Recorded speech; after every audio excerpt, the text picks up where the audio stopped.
Hey, good morning, and welcome to Movie Monday, Integrated Preparedness, and I'm Steve Smith. I took that step right away for the people who will occasionally come on here and say, I can't stand it when you drink your coffee. So now that we've gotten rid of them, today's movie is a movie that I swore, but much like last week's, this is the third week of movie reviews on Monday, and much like the one last week, which was The Road, after I saw this one the first time, I swore I'd never watch it again. But I did because something said, well, this should be a classic. Whether it is in your mind or not, I don't know. I watched it, and it's a movie. So I watched it again last night and a little bit this morning, so to get myself reattuned to what it was about. And I remembered why I never wanted to watch it again, but then I also remembered that there were some good stuff in it and some good lessons. And it's a movie that I don't know whether to love or hate. And the movie, of course, is Amerigeddon. What to say about Amerigeddon? First off, a lot of us, this came out in 2016, and it stars nobody that I know, probably nobody that most of you know. Some of them good, some of them less than good, but I'm sure they all did their best. And a lot of us were really excited when it came out. It covered a lot of things. It promised to cover a lot of things, and it did, that were of great concern to many of us in the preparedness community. It's about globalism and New World Order and oppressive government and all sorts of things. But some of us were particularly interested and excited for it to come out because it was directed by Mike Norris, Chuck's son. And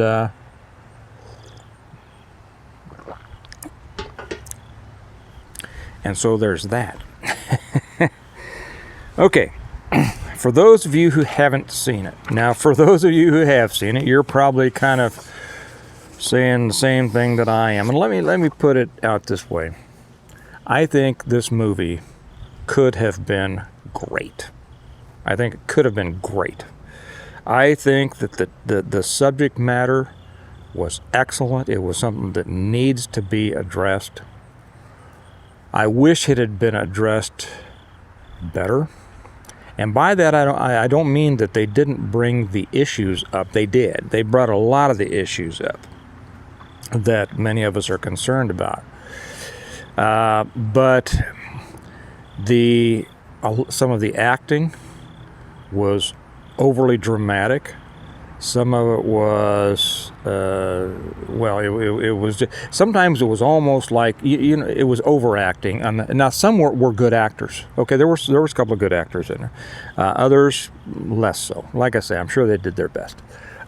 There were times when I was looking at it and I said, this overacting is almost like you were watching a play. If you've ever been to a play and you know how they teach them to overact and have weird pauses and that the conversation doesn't necessarily flow smoothly so that everybody can hear they can see what the characters are doing and I not that I don't come from an acting background, but they tell them act so that the people in the very back row at the top of the balcony can see what you're doing and hear what you're saying, and some of that was like that. It did not have the subtle acting that's necessary to make it believable. It didn't seem believable. And yet at the end of this, I'm going to suggest that anybody who hasn't seen it, go ahead and see it, and I'm going to explain why. So like I say, it's about globalism. It's the typical bad guy. Alex Jones plays a senator, a corrupt senator. It was funny. He was only in it for a couple of minutes, and it's a Senate subcommittee interviewing the person who becomes the main protagonist, the main character, named Charlie Gray. I have no idea who the actor was that played him.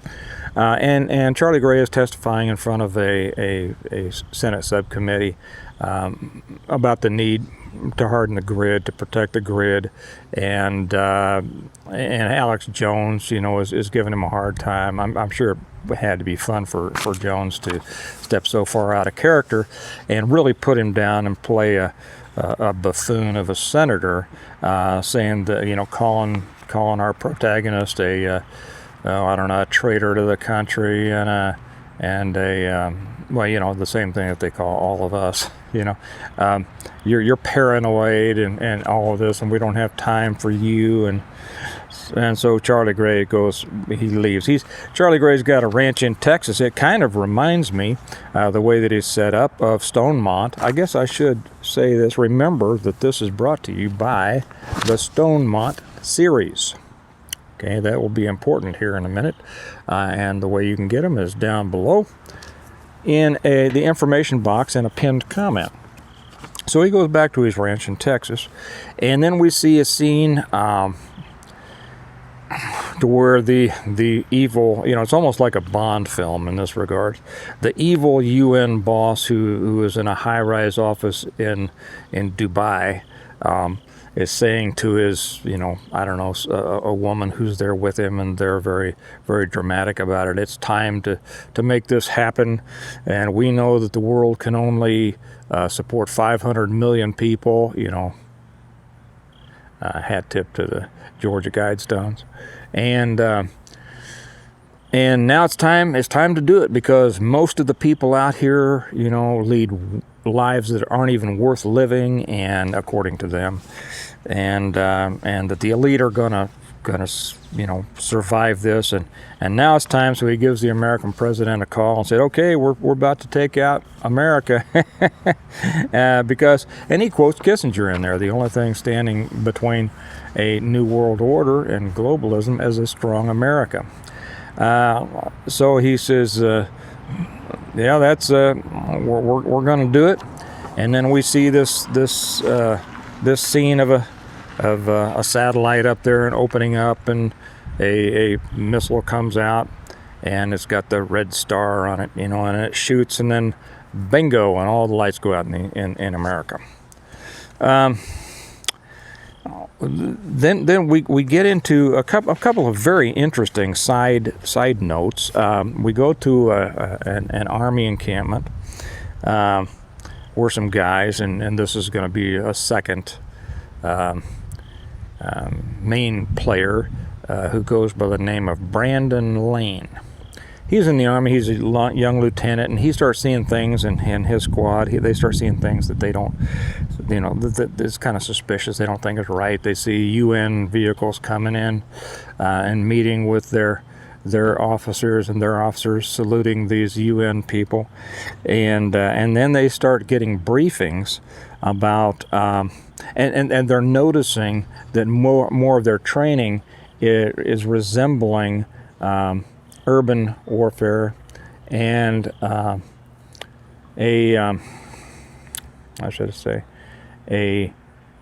military guys would have this at the tip of your tongue. I'm not a military guy, but a control of the population. So his team is gone into one of these areas that they have as a mock-up village, and their task is to go in and find any people who seem to be anti-government. One of the colonel says, domestic threats have now become the top priority of this administration. And so our young guy Brandon Lane says, well, what does that mean exactly? This is in a briefing, and he says, the colonel says, mass attacks on the homeland, at which time it will be necessary to protect the majority of citizens from the minority of extremists. Okay, and of course, the young Lane says, well, who determines what an extremist is? And the colonel, he's got that look in his eye, doesn't like to be questioned. He says, you're commander-in-chief, and is that all right with you? And blah, blah, blah. So they're sent in to do this drill in a mock-up small-town America. looking for extremists, and they go to one house and they say, we're here, U.S. Army, martial law has just been declared, and we've come by to see, if you have any guns in your house. And the guy comes out and, well, no, golly gee, no, I don't, because I'm peaceful. I think you guys and the police are the only ones who should have guns, and I'm just glad that you're here. And would you like to come in and search my house? That'd be okay with me too. And we all know there's going to be plenty of those, right?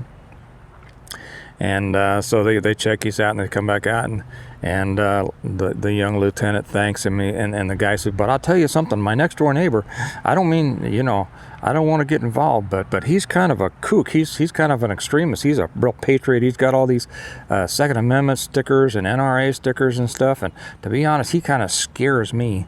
So I go check the next house, and it turns out, the guy, and these are actors, situational training, and yes, he is he plays the part of a patriot, Second Amendment, wacko in their minds, and so what happens as a result of that? I won't tell you what happens as a result of that, but it really makes our young Brandon Lane start to question what in the world's going on here. So right at that time, and there's other side stories going, and they're fairly interesting. There's other people brought in. The story is interesting. The acting is horrible. Okay, I mean, it's painful. There will be times you'll go, oh gosh, I'm sorry that I saw that, but watch it anyway, and you feel kind of badly. But then all of a sudden, so this I got ahead of myself there. It was after this scene in the Army camp that the weapon is released and lights out across America. Well, Lane knows. The colonel gets them, says, okay, martial law has been declared. We got to go out and tamp down and take control of the populace. And Lane says, well, just a second, sir. How can martial law have been declared? It just now happened. And of course, as it would, that ticks off the colonel, and he screams at him. Tells him to get right with himself. Well, it turns out that then they're going to arrest him. A UN soldier puts a gun at Lane's head, and Lane does some, being associated with Chuck Norris, it had to have some martial arts in it. So he does some tricky stuff, none of which would ever work, and ends up shooting the colonel, and then gets his squad inside a tent, and I don't know why you go in. I swore I wasn't going to do this. Any of you guys with military or police experience will spend half of your time watching this movie going, that's stupid. That would never happen. That would never work. They would never do that, okay? So let's just give that a given. But they go and get in their tent or to decide what they're going to do. And we all know how well a tent will stop a bullet, and it doesn't, of course, when some Chinese soldiers come up with some automatic weapons and blow the hell out of their tent. Our boy Brandon is the only one who survives. He somehow gets out of there, steals the colonel's motorcycle, and makes it. He's headed back to Texas, and he's just they're all gonna come together at what's the guy's name? At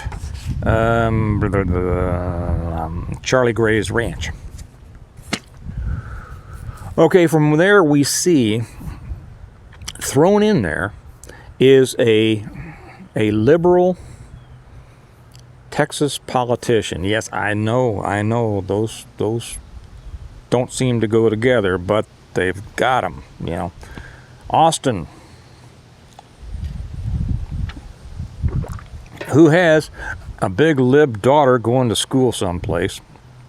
When the lights shut off, of course, the school goes. She's fighting for all sorts of causes, all the woke causes, and she was Brandon Lane's ex-girlfriend who broke up with him when he joined.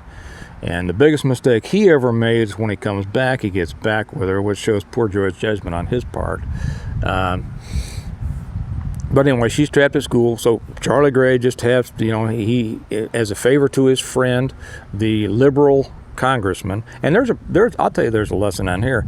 Charlie Gray tells this guy, who's a real buffoon, he says, you know what, I've given you money every race you've ever run, and I've never voted for you. Well, now, you'll see that's a problem. We too many people fund these people who are working against us, and so I found a big problem with that. So anyway, Charlie and a woman who's there who's apparently a badass, you know, an inventor who makes explosives, and I think I don't know. There's a couple that look a lot alike. I couldn't keep them straight. Anyway, they go in this helicopter to save the congressman's daughter at school, and they do, and they go and they save her, and they bring her back to the ranch, and then the army, this colonel, caught one of Brandon's friends. Brandon, there's a couple little stops along the way as he gets back home on his motorcycle, on the colonel's motorcycle. And so the colonel tortures one of the soldiers that wasn't killed in the shooting up of the tent, and apparently finds out where this place is that Brandon Lane would go. And so they show up at what's his name? You can see how memorable, at Charlie Gray's ranch. I mean, the characters, if they were better actors, they would be great characters. And there's a grandma in there dying of cancer, and there's her daughter and her granddaughters, and they all could have been great, you know, with a little bit better acting and directing and editing. So they find out where this ranch is, and then we see this little thing, like ever since the Rocky movies, where we see them prepare for the attack, you know, and they're hammering boards, and they're digging spider holes, and they're doing all sorts of stuff. And then the UN, you know, we see them coming across in 4 vehicles, only 4,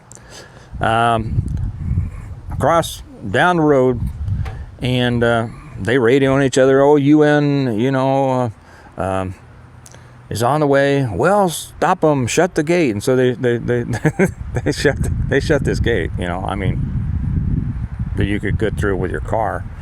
And for whatever reason, the UN stops at the gate, and this one woman, kind of a smart ass, she's the inventor, and she stalls for time, you know, whatever. Anyway, the thing is, they get into a firefight there, and oh my gosh, be prepared to be amused. I mean, really do. Don't take it seriously, or you'll hate it. Okay, you'll be screaming at the TV screen the whole time, because nothing in there, not what they do, not what they say. The dialogue is horrible. The communications is horrible. The tactics are horrible. None of this stuff would ever happen, and I can't imagine that they didn't have somebody on the set, that they wouldn't have called, you know, somebody with some experience and say, show us how to do this, you know, explain to us what we need to be doing. Or maybe they did, and the guy, you know, told them so much, that's BS, don't do that. Maybe they get tired of him and fired him, I don't know. But they have a big firefight, and then there's a helicopter battle between 2 civilian helicopters, which is eventually won by our good guys when Brandon Lane, riding second seat in the little bubble helicopter flown by Charlie Gray, when he throws a lit Molotov cocktail down on top of the UN helicopter, and it bursts into flames. And then they all go back, and they very meaningly look at each other, you know, and there's a lot of looking, and it's like, we've survived this, and and then somebody says, we won the battle, and then, you know, Charlie Gray very meaningly says, yes, but the war has just begun. Okay, let me take a sip before I close this out.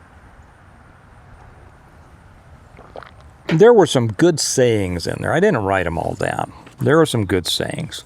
At one point, the grandma says, and this is when everything's shut down, and they know it's an EMP. It was an EMP and because they find out through shortwave, it just is North America, so they know what the deal is. And so she looks around at everybody meaningfully at one point and says, oh no, she's talking to her granddaughter. That's it. She says, honey, you know what's going on? She said, you want the tooth fairy version or you want the real version? And of course the girl says, Grandma, I want the real version. So she says, honey, this is the time when folks run and hide, or they pull up their bootstraps and they fight. That's a good one. You know, that's a good line. Good line. And of course that line, I mean, not the line written in there, but the problem is that's different for everybody. And it's really not for anybody to say that somebody else is wrong, because everybody has their own experience, their own background, and their own priorities and things. And that's one of the problems that is you know, at what point do people feel that way, and then what choice do they make? Okay, on the back of this I wrote my evaluation. We're going to go 1 to 5 stars on this, okay? And I'm going to think them up. I wrote down the categories, and I thought, well, I was going to give them a score, and then I thought, nah, I'll give them a score while I read it, after I've had a chance to kind of rehash this in my mind. The story. For those of us in the preparedness of the, you know, I almost said the preparedness community, but I'm going to make a second one about this, maybe today, about, I don't know about this preparedness community stuff. You know, preparedness, if it were a family, it would be a dysfunctional family, that's for sure. The story, I'll give it a 5. I will give the story a 5. Well, wait. I will give the story a potential 5, okay? As it was written, I'll give it a 3, maybe a 2.5. I know I've invented a whole new rating system here, because the story as written was disjointed. The story overall, as I could see it, and this really needed to be a mini series. There was no way they could handle all this stuff in an hour and a half. 90 minutes is too short, and plus they needed better acting, and then they needed better directing and better editing and all that. And I'm sorry, Chuck. You know, I'm sure your son is a nice guy, but they needed a better director. So the story, it had a potential of 5 with an actuality of 2.5. The message, I'll give the message a solid 4, maybe 4.5. And you know, I won't say that it's not a 5, but it's right up there. Acting, you had some acting that would, you know, it'd be a 3. Then you had some that'd be a 2, and then you'd have some that'd be a 1. And then you had some that you'd kind of wonder if you wanted to go below 1, you know. The production of it, the production was pretty good. I mean, in certain scenes, in static scenes, you know, not bad. In places to where you could tell that they were getting by on a low budget, like the helicopter fight and the UN vehicles showing up at the gate and things like that. The production, yeah, you know, 2.5. The direction. Okay, Mike, I'm sorry.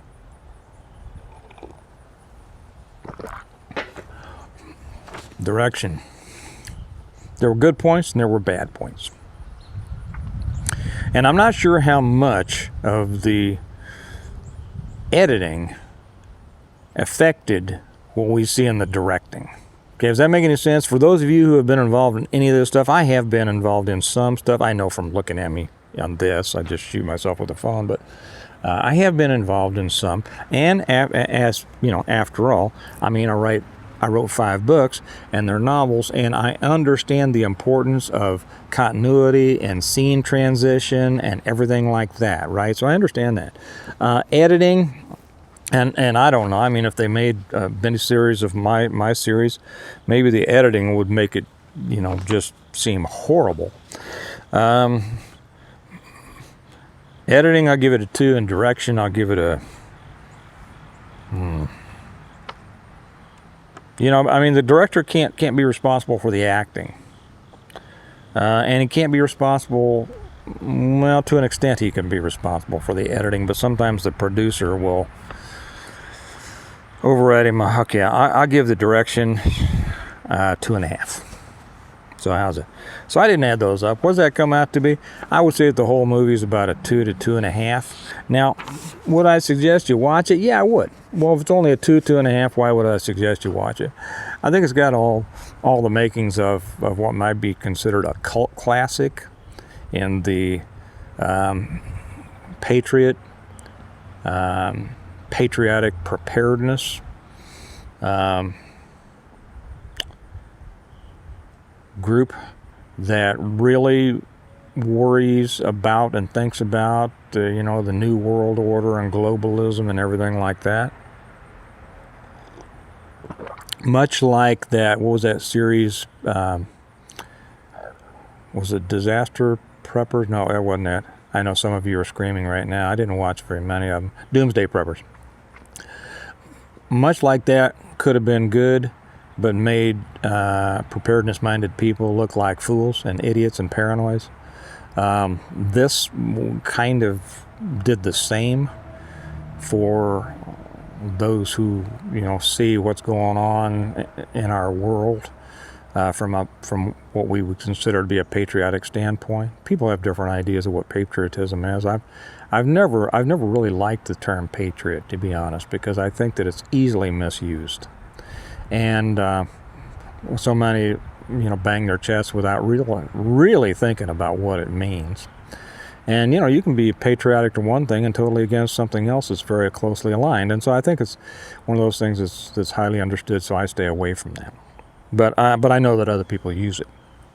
So I think it has, you know, probably become a cult classic. Everybody should have it. If you can pick it up, you know, on clearance someplace for, you know, $5, get it. And sit down and watch it with your friends. If, you know, don't expect to learn a lot, anything. But sit down for pizza and have your buddies over and drink some beer and have some laughs. But at the bottom of that, and I don't want to make too much fun of it, at the bottom of it, realize that these were people who really tried to make a good movie about some things that are really important. They tried, which means they did more than most of the rest of us have. And, you know, I've never made a movie. I don't know about you all. If you made a movie, let me know, and I'll review it. But they tried. They did their best. It is what it is. And do I recommend it? I recommend watching it once.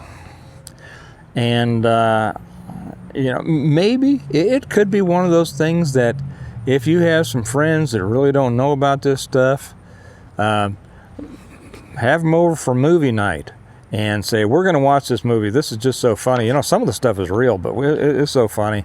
And, you know, if unless they're a Biden voter, they'll hate it. And then you can laugh along with it. But, you know, several things in there. There are a number of things that are real and real warnings. And that's what I hated about this, that the message was so stinking on target. It was so right that everything else took away from it so badly. But, you know, you can tell your friends, you know, if they say, oh, that would never happen, you can say, well, it gives you the opportunity to say, well, yeah, actually it is. The NDAA and all these things, actually this is happening and this can happen. And so, you know, and they might be shocked, and it might be the first intro that many of them get into it, you know, be kind of like inviting them over for a Three Stooges marathon with a political message. So I don't know, you know, probably some of you have different opinions than I, and that's okay. I look forward to hearing what your opinions were of it. Don't come on and slam anybody, I know, as easily as it could be, but you know, I don't have to tell you you regulars and the Stone Modders and our subscribers. I'm directing that to anybody that just kind of stumbles through and doesn't know our channel. Here we're nice. We don't jump on people. We're not rude, and we don't call people names and things like that. So anyway, I'm probably going to come on later today because I had 2 or 3 others that I wanted to shoot today. But after all, this is Monday, Movie Monday, and I wanted to get this review in first. So remember, this is brought to you by the Stone Mod series. In my humble opinion, a much better story than we just reviewed.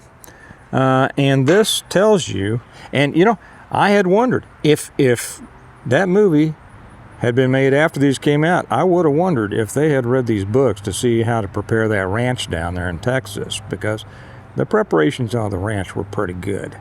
The defense of it left a lot to be desired. So remember, if you want these are all about preparing for and surviving and rebuilding after the big collapse. And they're available on Amazon in either paperback or Kindle, and directly from me if you want autographed copies. And the way to do that is right down below in the information section and a pinned comment. So let me know if you've seen that movie. Let me know what you thought about it. If you haven't seen it, like I say, it's on Tubi now for free, and I'd say that's the perfect price for it. Go watch it and then come back on and tell me what you thought, okay? Remember that we prepare well today in order to live well tomorrow, and I have to say that this movie could be a way for you to kind of prepare well by seeing all the things that they could have done better and being determined to do them better yourself if and when the time comes. So you all have a good day, and I will talk to you later. Bye-bye.